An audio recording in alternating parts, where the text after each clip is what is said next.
So as soon as I realized this was a show that was based on a true story, I immediately started avoiding any type of information about Griselda Blanco. Mm. Is it like, have you ever had the feeling, like that weird feeling like, all right, I know this movie or this show is based on a true story and I don't want real life to spoil it, so I'm going to avoid information? Yes. When Narcos first came out, I didn't know anything about Pablo Escobar's story, and so I avoided any and all information on Pablo Escobar to learn about it through the show. Uh-huh. And it backfired on me because I didn't finish Narcos. So to this day, I don't know how or happens. when Pablo Escobar died. Really? I'm assuming he got shot in the 80s, 90s. I have no idea.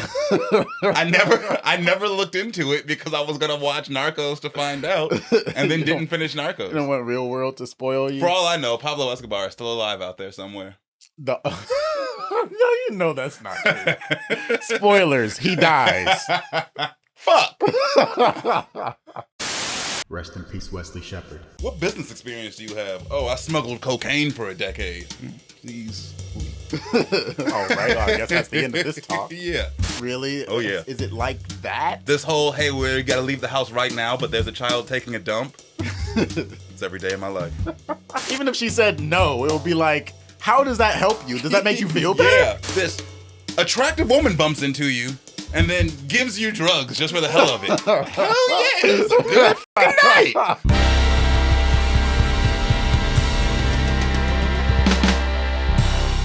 Life, Death, and Dope Boys. Welcome to the show, y'all. I am Indy. I'm joined by Justin, of course. What up? So we're talking about something new today. We've actually started watching Griselda, the Netflix show about Griselda Blanco. Mm-hmm. It's really cool. I highly recommend you guys check it out. Just watch the fucking show. Watch it. Spoiler warning and all. But Yeah. Watch the show. To be nice. Please be prepared for spoilers for episode 1 of Griselda. We're not going to spill it all in the beginning. We're going to do y'all a favor and just talk about episode 1 today. But it's the Just Talk About Episode 1 challenge. Let's see if we can. Hopefully details from episode 2 don't bleed in. Just spill in. Like, oops. If you're on the edge of deciding whether or not, if you've watched episode 1 and you're not sure if you're going to watch the rest. It's 6 episodes. Just watch the rest. What else are you going to do? But yeah, we just watched episode 1. It's called Lady Comes to Town. This episode is a very good opener to the Griselda story, the Griselda saga. It sets up a lot of really cool stuff that I'm interested for them to explore later on. Agreed. It was written by Doug Miro and Ingrid Escajedo, which, from what I can tell, they just wrote the whole thing. Yeah. So, I mean, 6 episodes. The why would you get show. Like a writing team? Their credits, they're used to doing shows like this. Yeah.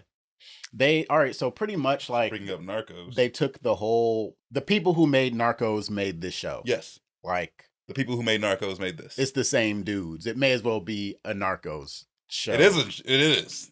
Like, they were the perfect people to. Like, they've already done a show on this subject and these characters. Just that one narco who wasn't in Colombia at the time. We have to do them too. Yeah. And they did Narcos Mexico. Mexico. So, like, they've been following drug traffickers for a while. But it's not Narcos Griselda. It's just Griselda. I guess they wanted this to, like, stand on its own as a thing in and of itself. Yeah. It was directed by Andres Biaz, who also worked on Narcos, and a little show called Metastasis or Metastasis. Is that how they pronounce it? It's Spanish. Okay, I guess. I'm gonna say Metastasis though. It's Metastasis. I'm American. I'm sorry, y'all. Metastasis is a show that, well, you know more about it than I do. Yeah, it's a scene for scene reproduction of Breaking Bad. It's like a Telemundo Breaking Bad, pretty much. Yeah, but it takes place it's filmed in Mexico. The creators are Mexican. I don't know. Does it take place in Mexico or does it still take place in Albuquerque? Nah, I think it is like. If it still took place in Albuquerque, that's just it's hilarious. Just some like weird hilarious Mexican record. I don't know. Albuquerque. But yeah, and it's all in Spanish. Yes.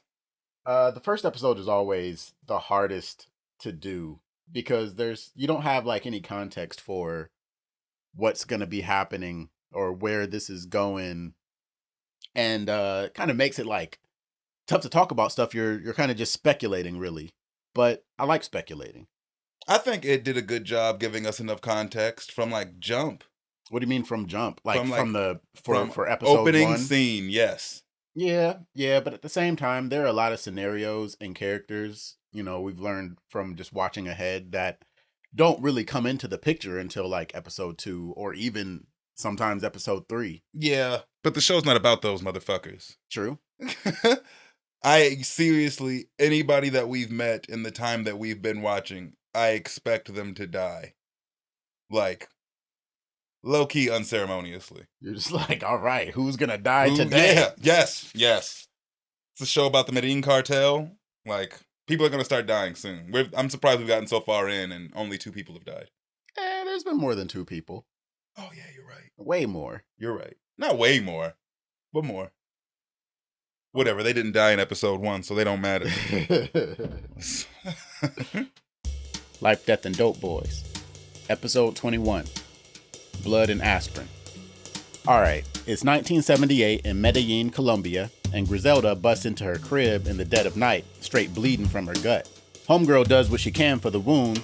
She grabs a feminine pad and tapes it to her side with a band-aid, and then pops a literal handful of aspirin. After that DIY patch-up job, she dials up her girl, Carmen, down in Miami. Griselda spills the tea. She's ditching her man, Alberto, and she's rolling out with the kids to Miami.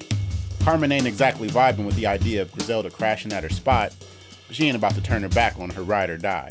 Griselda doesn't have like a first aid kit in this house. Do you? Yes. Do you really? Yes, I actually do. I don't. I have everything that I would need to I've got 5 children and I don't have a first aid kit. I got maybe 6 Band-Aids right now. Maybe 6 Band-Aids in my entire house. That's enough for one kid for like a couple hours. Some toilet paper and Scotch tape. Oh man.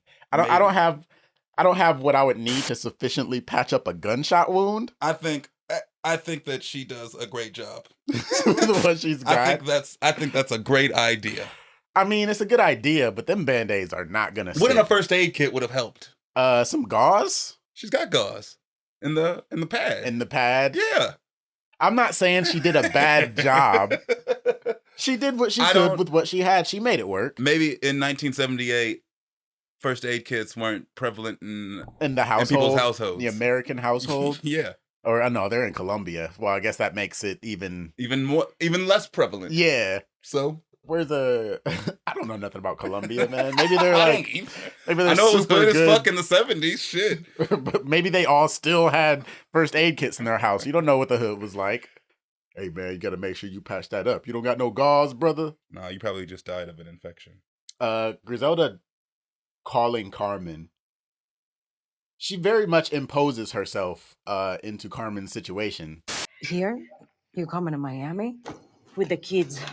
You have an extra room. If I called you in the middle of the night, like, hey, I'm coming over now. Like, it's not just coming over, I'm bringing the kids. Well, obviously something's wrong. I guess you'll explain when you get here. I think she says that too. She's like, well, what's going on? She's like, I'll explain when I get there. I'll see you in the morning. She's like, wait. When you get here to Miami? Not just Miami, your house. I think that's why it's such a shock to her. Because she's so far away already? Yes. But I think there's some like underlying context in the situation. She tells her that she's leaving Alberto, and Carmen kind of just knows what it is at that point. Because it turns out Carmen had to do the same thing. At least similar. Maybe not the same thing. At least similar. She was dealing with some sort of something, and she decided to leave her dude who was in the drug trade. And I think she moved from like New York though. And then getting the kids out of the house. Just wait until you have some little youngins of your own. Really? Oh, yeah. Is it like that? This whole, hey, we got to leave the house right now, but there's a child taking a dump. It's every day of my life. Already in the bathroom. Like, not even... Yes. He got up and was like, oh, we're leaving? I better poop first. Yes. Poop at the airport? Nope. I don't know. Nope. It's got to be the youngest, too. Got to poop before you leave the house. You never know where you're going to end up, where you're going to be. I like that they like kind of immediately characterize the kids, though. Yeah. It's pretty dope, but they are some complaining ass kids. I mean, you got woken up in the middle of the night and told to get in the car because we're going to the airport. Fuck all that. I'd have complained too. Fuck this. We're moving to another country. You I'm don't have complaining. passports? Like, I'm how did complaining. Do you think they have like visas or something? Like, how? I have no idea. The Again, 70s? this is the 70s. Maybe you just jumped on a plane. We just need a dude from the 70s to come in right quick and be like, yeah, people can, that was just a thing. It might have been, dude. Borders Think about how were just easy open. all the shit that we've ever seen about how easy it is to smuggle drugs on a plane. Like, there must have not been very much vetting of fucking airplane Anything. passengers whatsoever. You just Yeah. showed up with a ticket like it was the fucking bus. Now you're going to fucking Colombia. I don't know. Maybe it was just that easy to get into America. Nobody questioned it watching Scarface. Yeah, My dude just came in on a boat. yeah. Started wreaking havoc. So, yeah, maybe it was just like way less strict. Like maybe immigration was a lot more lax back then. Or at least airline travel. Griselda is played by Sofia Vergara of Modern Family fame. She's the reason I watched the show. Yeah, she was the best character on Modern Family. She acted so well. It was the acting.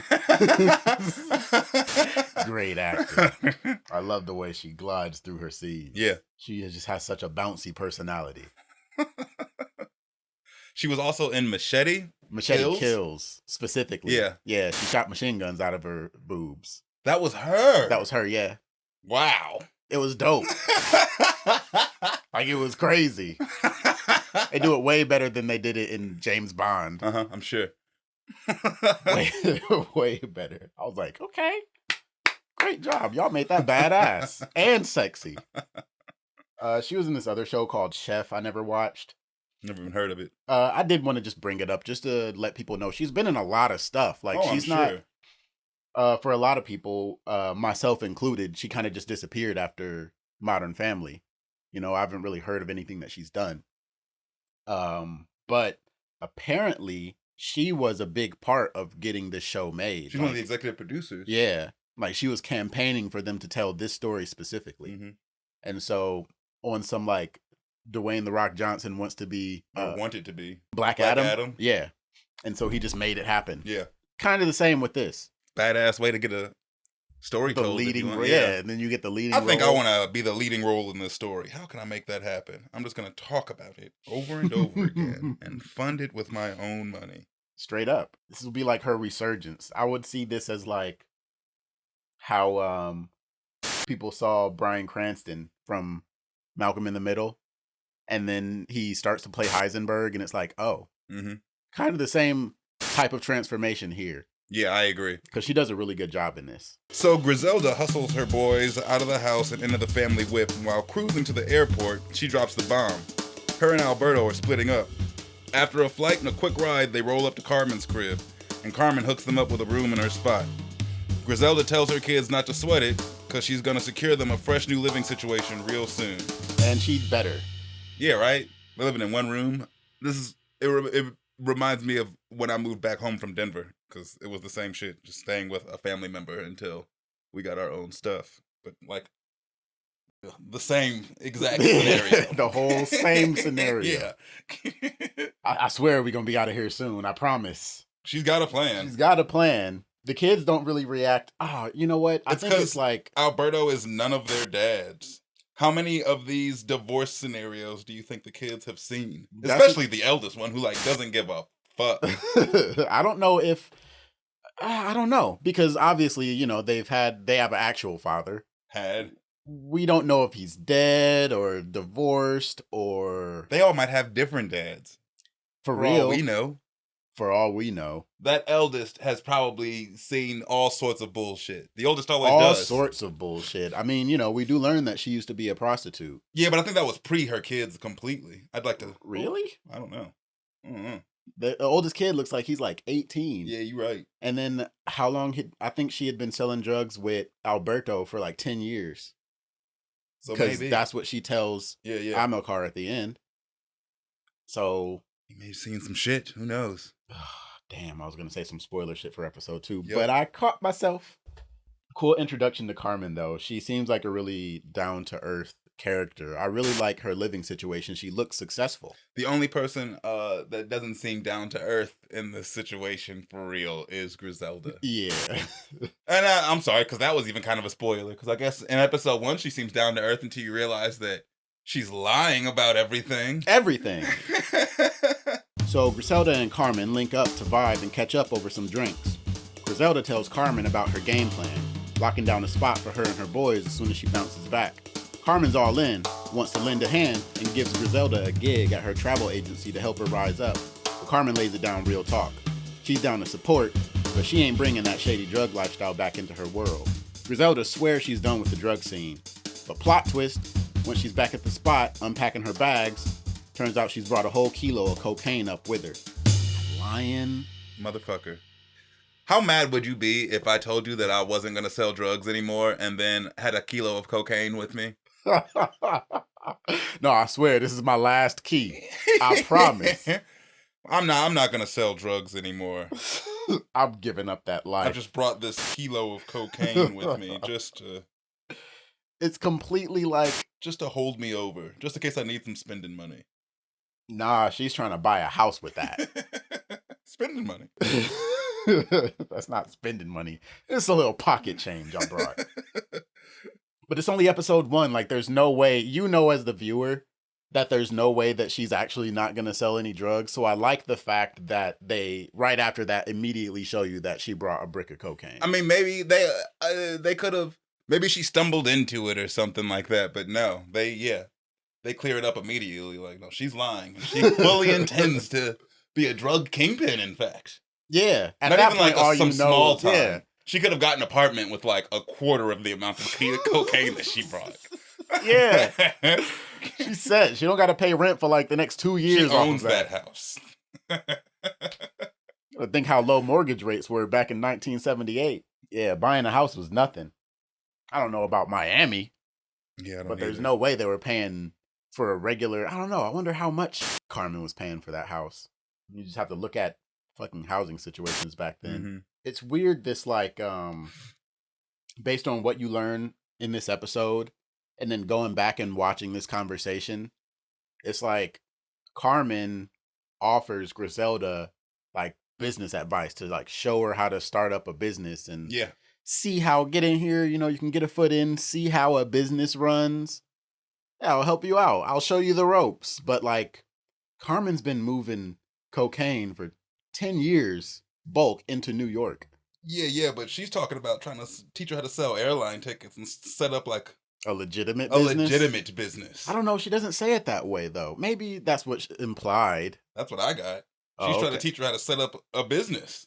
We all know Griselda knows how to smuggle drugs, but you can't put that on a resume. Yeah. She's trying to show her how to You can't apply for a business loan with it. What business experience do you have? Oh, I smuggled cocaine for a decade. Please. All right. Well, I guess that's the end of this talk. Yeah. I'm going to call the police now. I'm afraid. That's where I won't tell. Just get out. Get out. Griselda dials up her homie Arturo back in Colombia. He lets her know that Fernando is clueless about her location, but has folks on the hunt. Griselda lets him in. She made it out with a kilo of that white gold, and she's thinking about setting herself up in the States. Arturo hits her with the reminder that the Mutiny, a nightclub, is the spot to go for scoring buyers. But he ain't just handing out free game. He gives her a word of caution. Homegirl needs to watch her back, because she's flying solo in the States, with no crew holding her down. Arturo is played by Christian Tapan. I believe that's the way to pronounce it. I hope I'm right. He's been in a couple other shows that I've been looking at, specifically The Great Heist. Like, I already have that show like on my list for us to do at some point in the future. And then I looked up this actor's credits, and I'm like, oh, shit, like, that's him. Yeah. It's pretty cool. But he also played Pablo Escobar. Yeah. And that's the role that probably got him this job. Yeah. Back in a movie called the Pablo Escobar, the Drug Lord in 2012. I don't know, man. I feel like maybe Money Heist might have helped. That definitely helped, but Money Heist was produced by Netflix, the same as this show. Oh, so yeah, that for sure helped. So that for sure helped. And it's more recent. Yeah. But it definitely helps that he has experience playing in this very specific niche. Yeah, I agree. You should check out the Pablo Escobar movie sometime. Yeah. Maybe when we're doing Narcos. That would be a good idea. Yeah. This scene also reveals that selling drugs was her plan the The whole time. Yes. That whole getting out of the drug game shit was some bullshit. It was from the day one. Yeah. That was some bullshit. And so everything that she says to Carmen, at least, is a lie. Even like the whole, because it's like, all right, you can still kind of believe that she doesn't want to sell drugs anymore. She just sees this as a good quick come up to get her started. But after she talks to Arturo about setting up her own thing in the States, there's only one thing she can be talking about. I agree. She's trying to set up a empire here. Mm-hmm. I mean, it's a good plan. Is it? Yes. She's already been dealing with cocaine for the last 10 years. She has it on deck enough to grab a key like it's nothing. It's a good plan. I need money. I already know how to do this. I have a key right here. A lot hinges on her being able to find the right buyer for that key, though. These shows always make it seem so difficult to sell drugs. But like, in this and Breaking Bad specifically are the two that come to mind. They're dealing with like highly addictive substances that everyone that does them wants. Yes. Especially with cocaine, because meth is like, it's meth. Yes. Tweakers and stuff. Everybody does cocaine. It's the 70s. They're in Miami. Everybody does cocaine. Like, the fact that it's ever even a difficult, like, it's crazy that there's ever pushback in this situation. Well, it's because she's not looking to sell her product to the end user. She's trying to find a distributor. Even then, it's crazy to me that it's like, try this cocaine. Oh, it's the best cocaine you've tried? Way better than what you're already selling? Like, why at that point? That sounds very sound if you're talking about regular business, but this is a violent industry. You have to like be very careful about the kind of moves you make and the type of people that you betray. Getting a new supplier isn't as simple as like deciding on who's going to ship your shit, UPS or American Postal Service. I guess that's true. It's imagine if UPS got pissed at you and wanted to kill you for using USPS. Yeah, threatened your family's lives. I guess that's a valid point. For it to be hard, if her plan was, I have a kilo of cocaine, I'm going to sell it in the streets and raise the money over time for what I need in order to make this thing shake, then I think it would be less ambitious. I'm more dangerous. Potentially. Stepping on somebody's toes, selling in somebody's territory. Not if she got the... Watch the show, people. Please watch the show. We're going to do like the first half of it spoiler free. Episodes 4, 5, and 6, we're going to tell you everything. I don't know, man. It might be bad for episode 2. Everything. That night, Griselda rolls up to the Mutiny with that kilo of Colombian magic in tow. She stashes the goods in her ride and struts into the joint rocking the mob wife look, and spots this dude Johnny indulging in some snow in the VIP area. Accidentally on purpose, she spills her drink on him, and he hooks her up with another drink as an apology. As they chat over the drinks, she works her charm, convincing Johnny to take a little taste of her stash. Now that she's got his attention, she gets him to hook her up with his boss, this big shot, Rafa Rodriguez, aka Amilcar. She pitches her offer, a kilo for $25K, but Amilcar is not playing small ball. He's all about them big stacks, so he boots her out of the VIP, throwing Johnny into the mix like a bonus nobody asked for. Tough break. Arturo's advice was really good advice, though. Griselda is all by herself out there. Yeah. She's combo on the corner. Yeah. She could easily be robbed and murdered and no one would know. Yeah, it would be inconsequential. Yeah. Essentially. I don't know. I'm not surprised at how aggressive she is about making this thing happen. But at the same time, you would think that she found some protection like first and then at least bought herself a gun. Yeah. Just to have. Or like got a guy. You know what I'm saying? Like find yourself a dude. Like she recruits Chucho later. It almost seems like she should have recruited somebody before she went to the Mutiny. Yeah, maybe. But I mean, I think that's what she tried to do once she got there and it backfires. You thought she was recruiting Johnny? Yeah. I think that's exactly what she was trying to do. Yeah, I don't know. it's hard to be able to say whether or not she should have been more careful when the things that she's doing all work. Yeah, straight up. Very little pushback. She gets pushback in this episode. Did you notice that Johnny never stops kicking it the whole time they're in the... Johnny's having a good time. He is... I'm happy for him. You gotta think. He was already at the club kicking it. Like, they're at the club. Yeah. He's already high on cocaine when he meets Griselda, and then she gives him more, better cocaine. Like, she's just... Really, yeah. Imagine, you're at the club kicking it, and this attractive woman bumps into you, and then gives you drugs just for the hell of it. Hell yeah, it's a good fucking night. I'm having a good time tonight. Like, best night ever. This is dope so far. I wonder how this is gonna go. That's a really good point. Dang. Johnny definitely does not help the deal happen at all. She shouldn't have brought Johnny. I guess she had to, though. There was no other way for her to get back into the VIP area. Johnny's high on cocaine. He looks like he talks too much anyway. Yeah, he's like triple high. Yeah. And it's like, I don't know if I'm going to take it. Like, I try to control the situation, too. I just met this woman. I have no idea what she's going to say to my boss, who would probably kill me. Like... You got to know your boss well enough. Like, yeah, I don't know this. I just met this lady. Like, what's about to happen? I need to try to get ahead of this before I get shot. Yeah. Look, just try this, man. Just try this. Like, spills cocaine on his suit. Yeah, him trying to do the talking does not benefit the situation even in the slightest. Nope.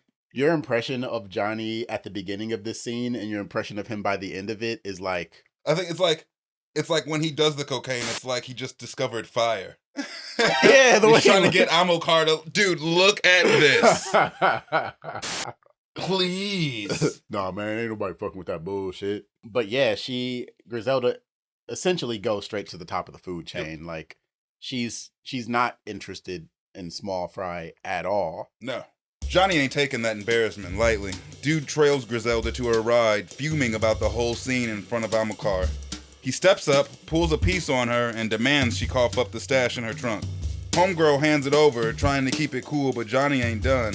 He throws a nasty punch to her gut, laying down the law. Never set foot in the mutiny again. Griselda, bruised but not broken, heads back to Carmen's spot. She sits, holding Ozzy, who tells her he misses Alberto and his fish. Griselda should have hit that dude with her car.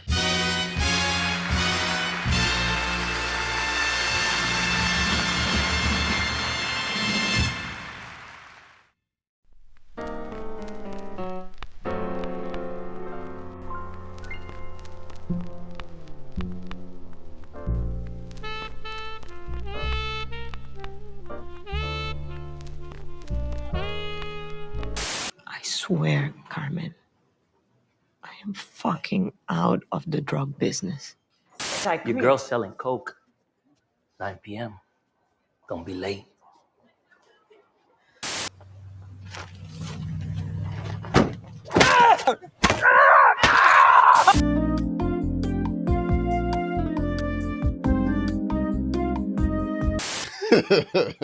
Yeah. I don't know how far away from the actual building they are, but it really... It looked like he had a pretty, like, lengthy he had a little bit of a back. walk. Yeah. She should have hit him with the car. I would have hit him with the car. Just, like, pull out the car as a weapon. You should have shot me, motherfucker. Like, you made a mistake. And you're walking away with my drugs. Yeah.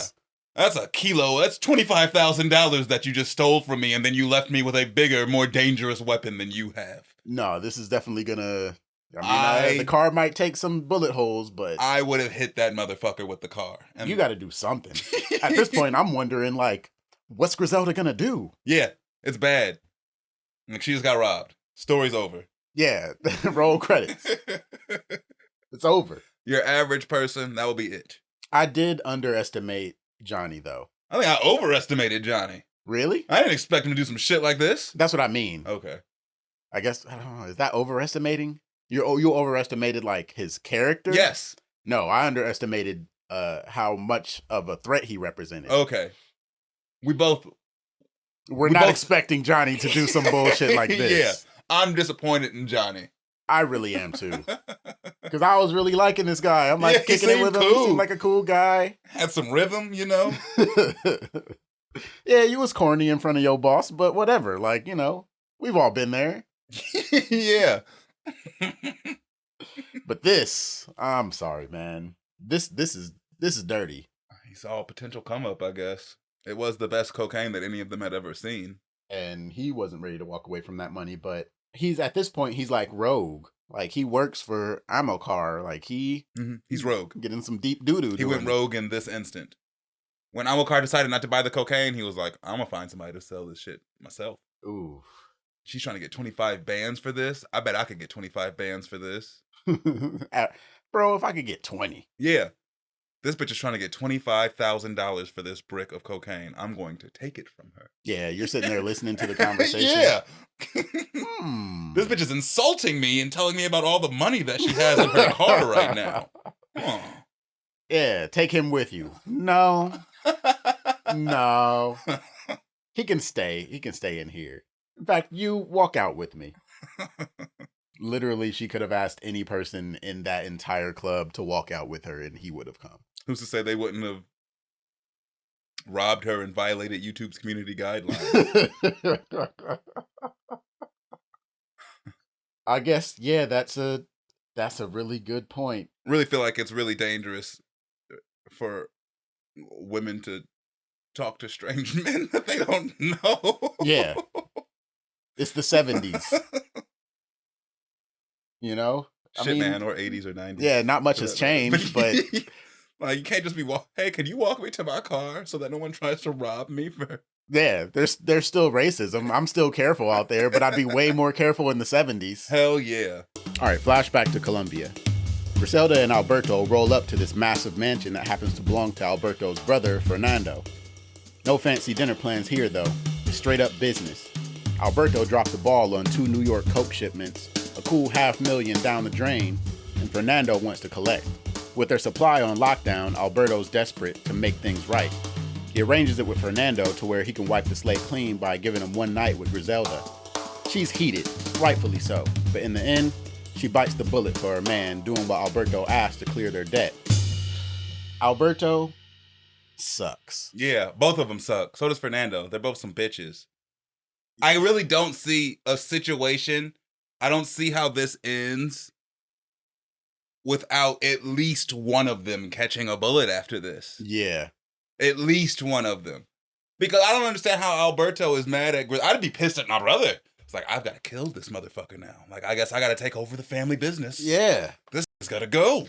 Bro, over $500,000? What? Like, I'm either going to kill you or you're going to let me have a night with your wife. I'd be like, what? No, it's war then. Yeah, I guess one of us has to die then, bro.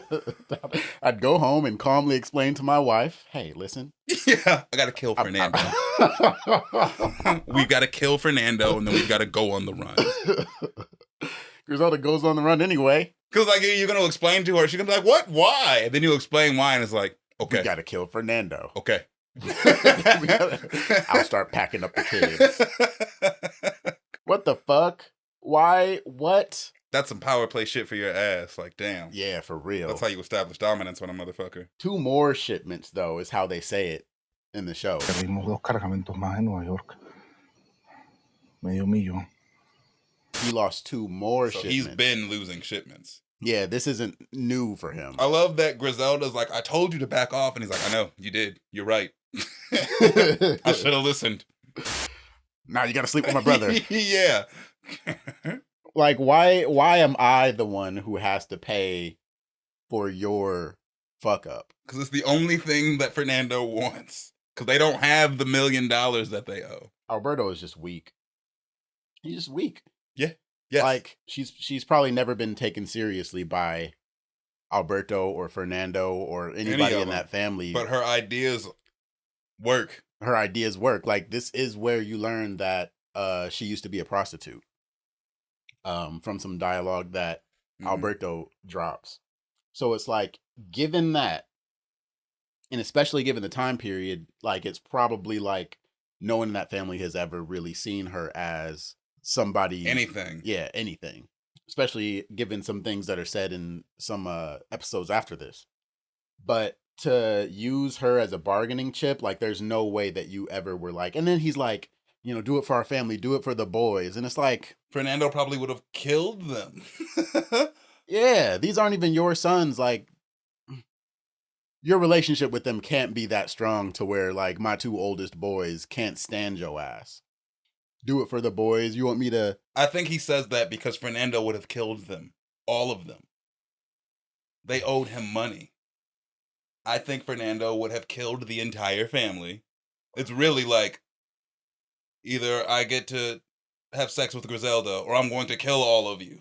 It probably is. Yeah, it's like not so much just about the debt. No, that's probably why she goes through She's with it. literally saving the family. That's what I got, at least. Yeah. Alberto seems like way too shook for this to just be over some money. Griselda's on a mission. She hunts down Johnny, tailing him to the El Floridita Cafe, where he's linking up with Eddie, the bird Rancone, a heavyweight drug dealer. Dude's trying to puzzle Griselda's stash. Now, as he strolls back to his ride, Griselda lurking in the shadows, and bam, she jumps out armed with a baseball bat. She ain't holding back either, laying down a beating until Johnny caves and agrees to set up a meet with the bird. Once he's singing her tune, she snatches her coke back and ghosts from the scene, leaving Johnny nursing his bruises. That would suck. Bro, I have flashbacks watching this scene. Like, she's crazy. She's crazy. Kind of explains that quote at the beginning of the show. The Pablo Escobar quote, I've never feared a man except the only man I've ever feared was a woman named Griselda Blanco. I see why. I wasn't sure if she was ever going to get those drugs back. Yeah. Hell no. And it's hard to say some stuff like, in the real world, this would have never happened because this is based on a true story. I wonder if it actually happened like this. Because, like, how did she find him? Yeah. She had to have just been, like, stalking this motherfucker. Batman level tracking skills. Yeah. Like, this might be a couple days after that all happened, because she would have to tail him enough to know what he's driving and then follow him. He hasn't, it couldn't have been a couple days, and I only say that because he hasn't sold any of that cocaine yet. It's still a key. Yeah. It's still a key. Yeah, but, okay, so you think that he got the meeting with Homeboy the next day? The very next day. Yeah, then I don't know how she found him. Unless, like, maybe she went back to the club and, like, just tailed this motherfucker and started stalking him that night. He did tell her that. I practically live in a suite upstairs here. Oh, so he just waited. Yeah, so she would have just waited for him to come out. So I guess that could make sense. Gotta be something, because she was waiting for this motherfucker. Ready. Yeah, and then this is her with no one having her back. Where's his gun? Yeah, it's like, usually in the... No self-defense. I mean, you know, maybe he figures he doesn't need it? How many times you gotta get hit with a baseball bat before you go, okay, well, let me get my gun? Yeah, it's definitely not on him, because I would have seen her with the bat and been like, oh. Freeze, bitch. Put down the baseball bat. We're not doing this. Yeah. All right, I'm gonna leave. I'm surprised that she got her cocaine back. It's just my closing thought on this scene.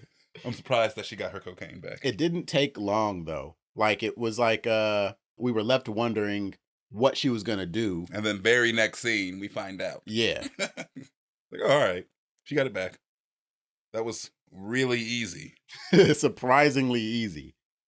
It's like they didn't linger on that for very long at all. But, you know, clearly they had a story to tell. They wanted to go ahead and get on with it. Yeah, for real. Johnny manages to set up the meeting, but instead of making a discreet call with the details, he pulls up at Griselda's job at the travel agency.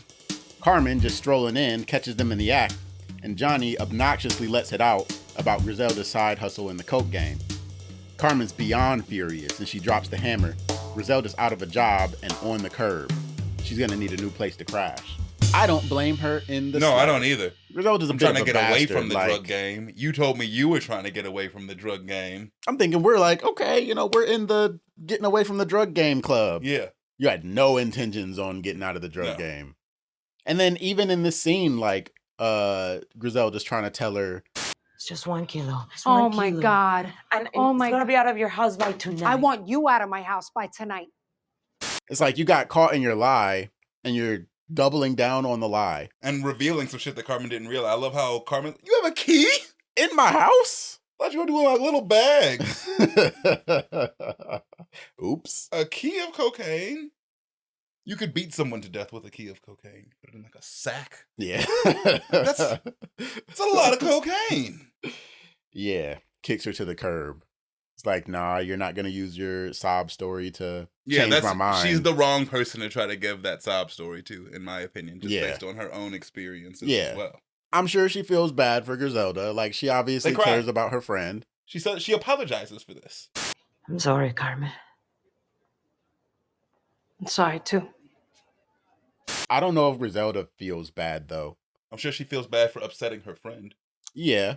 But that's like the long and short of it. That's the long and short of it. She'd do it again. She doesn't feel bad. She'd do it a fucking again. She doesn't feel bad about sneaking the cocaine into Carmen's house. She feels bad for that Carmen feels bad. Yeah. That's it. Oh, the does your boss know what you're doing scene from when she was beating Johnny with the baseball bat. It's crazy that gets flipped on its head. How the turntables immediately. Yeah. Because it's like, oh, word? Does your boss know what you're doing? What would she do if she found out? You're saying shit that foreshadows your own fate. Doesn't Johnny say that exactly to her, too? No. Griselda says that exact thing, too. Doesn't he? What does he say back to her when Carmen catches them? What does he say back exactly? Oh, this is your boss. Okay. And it, like, pops right in his head like, oh. Okay. Taste of your own medicine. I ain't got no baseball bat, but... You fired, bitch! See you later. Griselda hits up the breakfast spot, linking up with Chucho, the Colombian utility worker she vibed with on her lunch break and the first day at Carmen's gig. She lays out the plan, asking him to be her muscle for a crucial coke drop going down at the Floridita. As night falls, Carmen hooks them up with a rental and Johnny plays escort, guiding them through the cafe to a back room where they meet Eddie. Griselda's dropping some serious talk that catches Eddie's attention. Impressed, he seals the deal, copping her kilo of coke for a cool $20,000. Looks like Griselda's back in the game, making moves and leaving a mark at Floridita. Gotta give Chucho. Yeah, give Chucho his love. He didn't get a proper introduction. He got like the scene earlier where Carmen goes on lunch. Not Carmen, Griselda goes on lunch. And he pops up wiping the table off. His boss is being like a complete asshole for no reason. Racism. Probably just racist. But yeah, like he's introduced as this character who, like, you know, he's got nothing to lose. He's kind of working this bottom of the barrel job, cleaning up at this cafe and he's also Colombian. And he's also Colombian. It's how they link. Yeah, that's like their bond. Mm-hmm. But you're like, okay, you know, she gets him suited up, booted, gets him strapped, and it's like you're like, all right, like he's gonna be the guy. Like Chucho's gonna be the dude. He is. He's the dude in this episode. He gets something done. Hey, he saves Griselda's life. Just moments from now. Griselda is also trying to teach him how to do it. Yeah, I caught that too with the whole making him wait in the car and open the door for her and stuff like that. Yeah, she's like, this is how you do this. Like, look scary, look intimidating. You got a gun. It's like she's teaching him how to be an enforcer. She's trying to like get him from the ground up almost. She doesn't tell him to hit the gym though, because you don't need to lift weights if you have a gun. Do you? Need to flex while I'm shooting you in the face? I don't know, bro. This next scene we're about to talk about probably proves you wrong. Hey, I think it proves me right. I like how this deal goes down, though. It seems like they are portraying all of the cocaine bosses so far as like very charming individuals. Even Amilcar. The bird is obviously like a little bit more. And it's like they're all like tickled that this lady is doing this. But she's like a novelty. Ain't that crazy? Hey, because I feel like the stuff that she says to him in this scene, like if a man said it, then he would. Yeah, they'd have been fighting. Yeah, she was insulting. He probably would have had him killed. And then the weird stuff, like, hey, touch my nose. It's like, all right, sure, maybe you have a weird fetish about your nose. It's the biggest part of your face, I guess. Yeah, whatever. But that's not some typical drug business meeting stuff. All right, bro, now that we done sealed the deal. Stroke my nose. Come on. Touch it. You've been here before. You know what it is. But yeah, that's definitely atypical of a drug deal. There was a lot of stuff going on in that meeting that wouldn't have happened. Weird. It was a $high drug deal. Yeah. Stroking noses and shit. Nose stroking. He's mostly respectful. Yeah. He's nice about it. Yeah. Excuse me. The dance is, pretty I was charming. waiting for shit to get weird. Yeah. Like dance. Like, oh boy, here we go. But like she's feeling it though. This is about to be weird. But she's feeling it. She likes the dance. She seems like, sparks are starting to fly. Maybe they're going to have a thing. What you think? I feel like it's maybe like... She's like, oh, this big nose motherfucker wants to dance. Great. Yeah, right, she takes a moment to look deeply into his eyes. She looks like she's eating shit right now. She's starting to regret touching his nose. Look at that look on her face. It looks like she has a mouth full of goat shit. I don't know, man. He's a nice enough dude. I think after the whole rub my nose thing, that was it. I was like, all right, I'm ready to go now. It's definitely less than what she was trying to sell it to Amilcar for. You think that situation kind of like... No, it isn't. She says 25,000 to the bird too, and he counters with like 17 or 18,000, and then they talk more, and then he pitches 19,000, and then she stands on 20,000. But earlier, when she was talking to Amilcar, she tells him that she'll sell it to him for 30,000, but for the cop's kid, 20,000. I'll give it to you for 25. Yeah. So 25 was a discount. Or that was just her talking out of her ass. But possibly. Just trying to get the best price possible, waiting for a counter offer. Mm-hmm. That's also possible. They seal the deal with a dance, vibes on high, as Griselda and Eddie lock in their arrangement. But just as things heat up, the party crashes hard. Amilcar's hitman storms in, leaving chaos in his wake. Johnny and Eddie catch the worst of it, meeting their end in a hail of bullets. Chucho takes a stab, literally, but he fires back, and the hitman collapses on top of him. In the aftermath, Rivi, one of Amilcar's enforcers, strolls in and swipes the kilo of coke off the table. He drops some advice. Griselda better bounce. Once he steps out, she doesn't waste a second, making her exit. Chucho, still standing, figuratively, shakes off the hitman and follows her into the night. I'm so glad Chucho survived. Me too. He didn't deserve to go out in this city. Right. I'm glad that Chucho got a gun. Yeah, because without that, it would have been over for him. Yeah, nobody would have survived this. Nobody would have stopped that guy. No. He would have...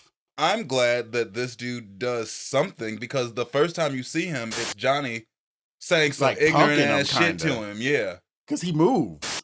But then you see him later and it's like, oh no, he could have fucked Johnny up. Yeah. You get shot like 4 or 5 times.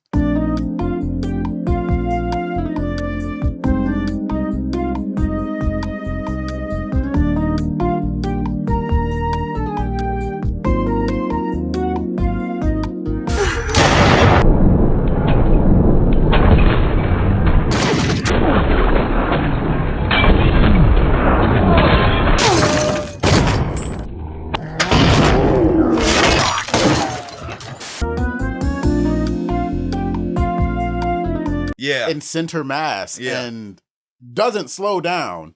But how do you think that Amilcar got wind of the deal in the first place? Johnny's stupid and mouthy, and I don't think that the bird is the first person he showed this cocaine to.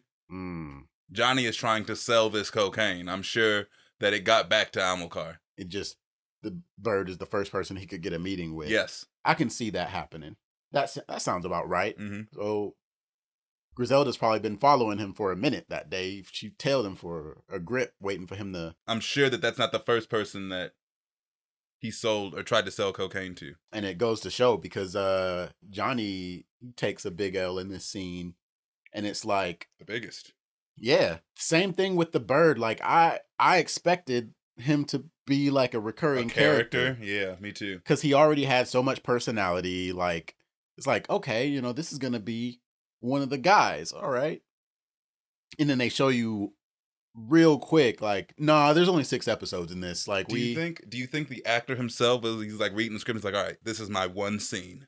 This is my one scene in this entire show. I'm about to act my motherfucking ass off. Netflix is gonna call me back the next time they need.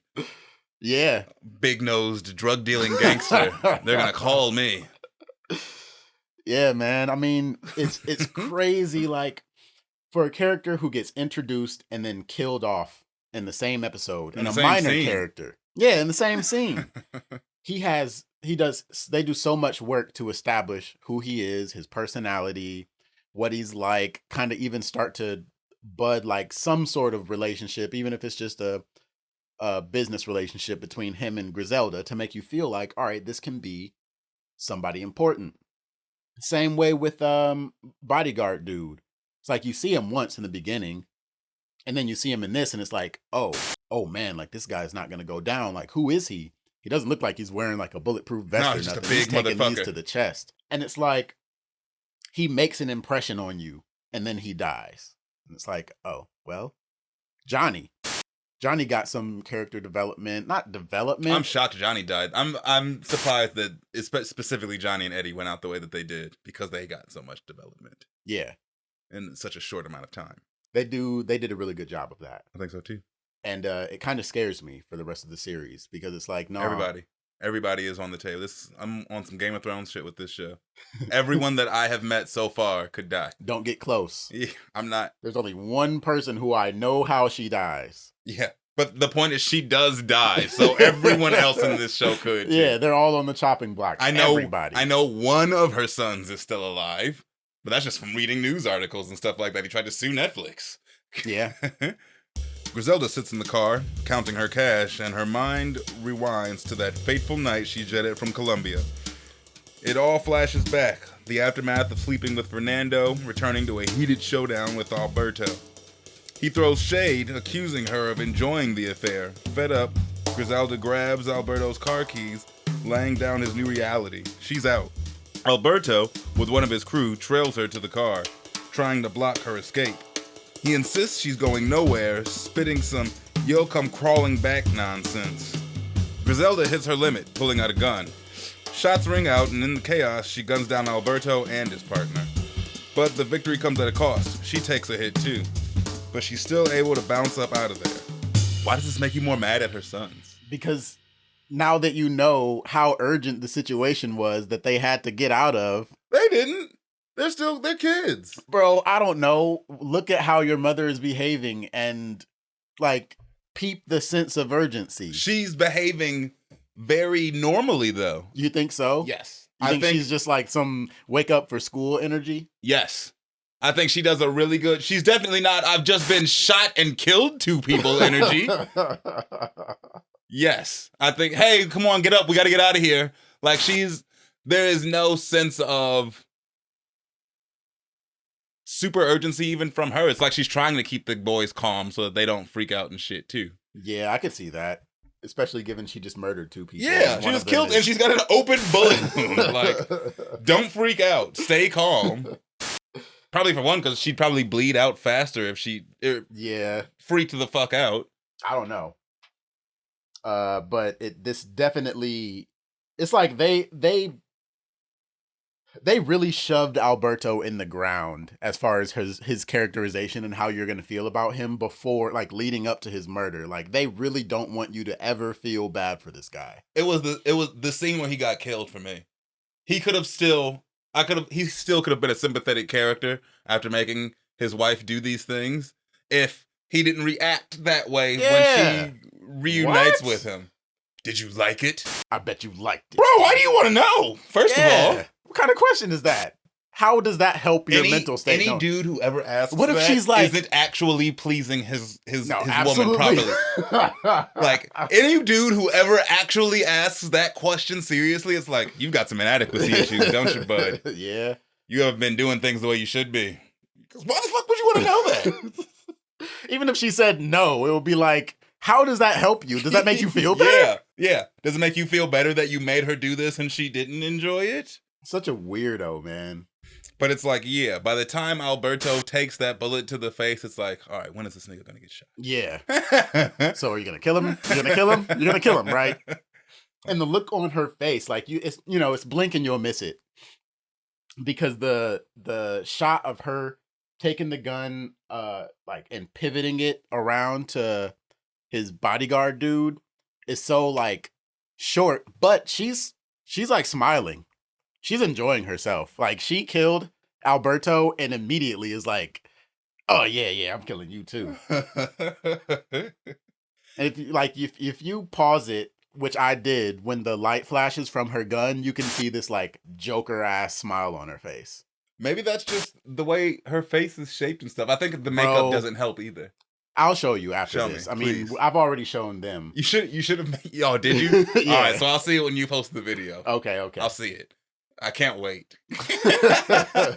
Back in the present, Griselda strolls back into Amilcar's joint, covered in Eddie's blood.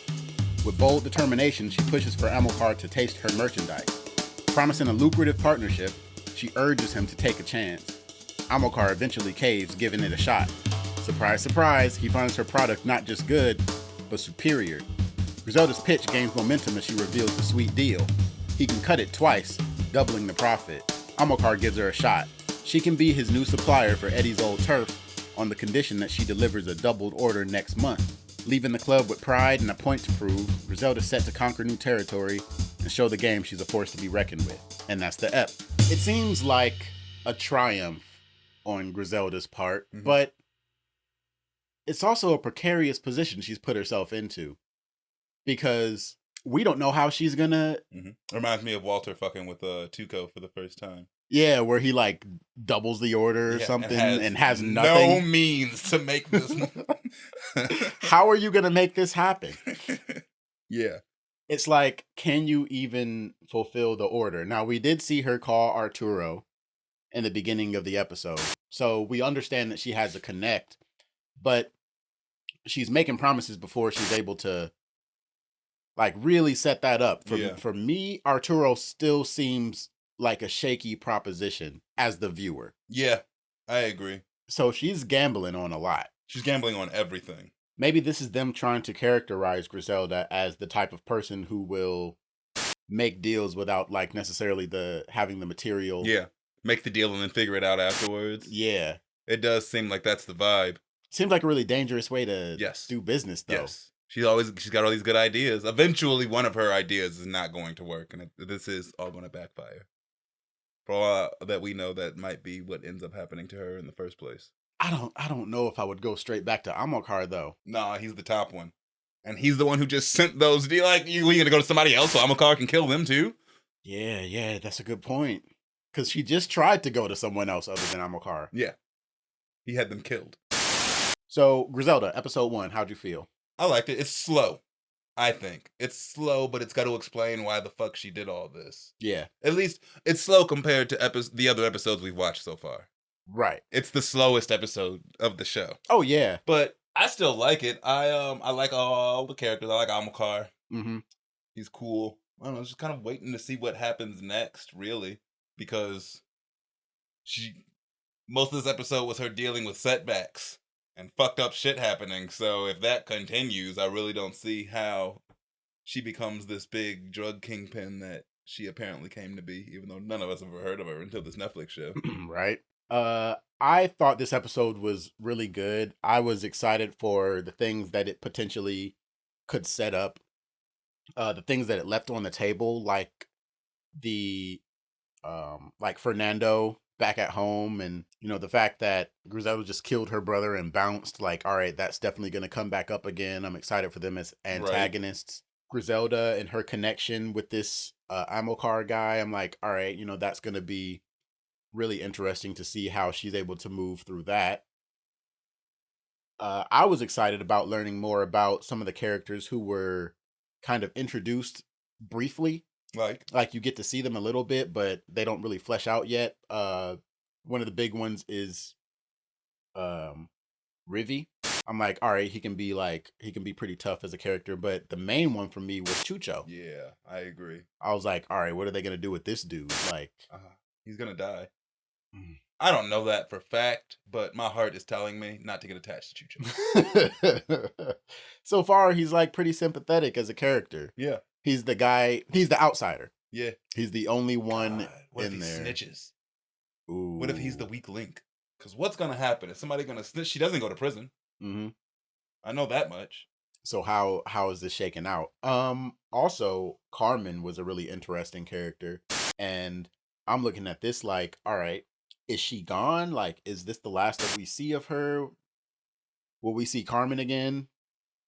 But I liked her as a character as like from the fact that she kind of juxtaposes against Griselda. You know, she's in the like she shows you what things could have been like, what she could have gone and done with her life, because it's not like Carmen is living like in ruin, like no, she's paycheck to paycheck. Yeah, she owns got her a own business. Yeah.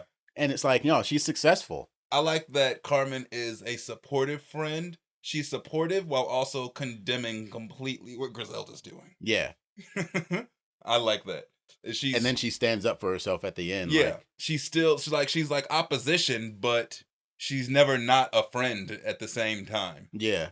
And you don't really see that often in shows and stuff like that, at least. And they're still sympathetic, because the same could be said about like Walter's family, where they are supportive. Skylar is supportive. She just is condemning what Walt is doing. Yeah, a little bit differently. I think Carmen and Skylar from Breaking Bad are characterized way different from each other. Yeah. Carmen is way easier to like. And she has a much more like sympathetic story. Like, you understand where Carmen is coming from. She got out of this, like, we don't know that it was abusive, but there are some undertones in their conversations it could be contextualized as such. Yeah. And then like she left New York, came down to Miami, started her own thing, and she's doing pretty well at it. And here comes this bitch from Colombia. Right. Getting like, it's like, bro, like I did all this and I got to where I am without having to dip into what you're looking at. You're sitting here telling me like we haven't had clients, and what did she say? We've only had like 3 clients this week. Bro, it could be the slow season. Like, you don't know. You worked for her for a little bit of time. We've seen what Carmen built. Carmen knows more than you. Yeah, Griselda is about that fast money. Speaking specifically from Carmen's perspective, I agree with you. But yeah, Griselda ain't got time for no fucking 9 to 5. I need a house now. She's used to I don't know, because Carmen was. I think it's even beyond being used to a certain lifestyle. Her and 3 children are sharing one room. It's beyond being used to. I'm used to any lifestyle that isn't me and 3 other motherfuckers sharing this bedroom. Yeah. Like, that has to be adjusted immediately. Yeah. I hope she got somebody to look at that gunshot wound, though, too. What if she didn't? What if she just dealt with it? Yeah, like, where did that go? I know, I'm surprised that shit didn't rip back open at some point. It never gets or her brought being up punched again. in the She stomach. Must be like, all right. Yeah, right. She had to have gotten medical attention eventually. Right. But, like, how? Because I feel like even back then, if you show up to the hospital with a gunshot wound, they got to say something to somebody. They're going to be like, she got right on the airplane. I'm saying once she got to Miami. Yeah. No medical professional has looked at that bullet wound. It's going to get infected. Like, no, because she's got the pad. If she doesn't take the pad off, it probably will be okay. Okay. Open it up and pour some peroxide, close it. She's been doing that this whole time? She's got to have the bullet in her. No, right? Maybe it just like grazed her. Maybe it just tore the flesh open. Flesh wound and went in and out. But no, because then there'd be an exit wound too. Maybe that's what I'm saying. Maybe it's a graze. So that's the entrance wound and the exit wound. Oh, I see what you mean. Yeah. I've got nothing else. Nothing? I've got no more thoughts. Me neither. Thanks. Yeah, thanks, guys. I don't think. That's ghetto. I know. Thanks, everybody, for checking out this episode of Life, Death, and Dopeboys. If you're new to the channel, check out some of our other content. We cover Breaking Bad, The Godfather, a couple of other things. We're excited to do more Griselda content. Mm-hmm. Please share this video, like this video, subscribe to this video, meet us in the comment section. All over. We appreciate each and every one of you. Rest in peace, Wes.